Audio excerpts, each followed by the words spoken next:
இனிமே இந்த வீட்டுல இருக்க மாட்டேன். 5 மணிக்கெல்லாம் வீட்டுக்கு வந்துடணும். ஓகே ஹீரோ, நான் வீட்டை விட்டு போறேன்னு தெரிஞ்சது நீ கூட சேர்ந்து வெளியே வந்துட்டியா? நீதான் என்னோட உயிர் நண்பன். வீட்டுல எந்த நேரம் பார்த்தாலும் ஹீமாவாரி வேற பேச்சே கிடையாது. என்னையும் உன்னை கவனிக்கிறதுக்கு வீட்டுல ஒருத்தர் கூட கிடையாது. என்ன ஷீரோ, நான் சொல்றது கரெக்ட் தானே? வா ஷீரோ, இந்த ஊர்ல இருக்கிற பெஸ்ட் ஹோட்டலுக்கு போய் நாம 2 பேரும் வயிறு முட்டை சாப்பிடலாம், சரியா? ஆனா என்கிட்ட காசு இல்ல, என்ன பண்றது? சரி, பிரச்சனையே இல்ல, ஃபுல்லா சாப்பிட்டு முடிச்சிட்டு பில்ல அழகா வீட்டுக்கு அனுப்பிச்சிருவேன். வந்துட்டேன்.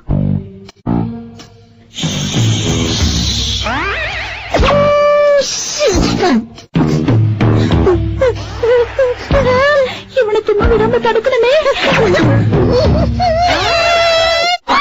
எங்க வந்தா என்ன ஒரு மல்லிகை மனம் வருகிறது.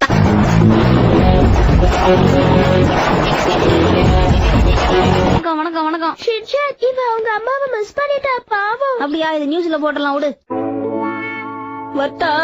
ஒரு குழந்தை எங்க அழுதுட்டு இருக்க, நீ ஒரு பெரிய பையனை அவனை காப்பாத்தாம போறியே.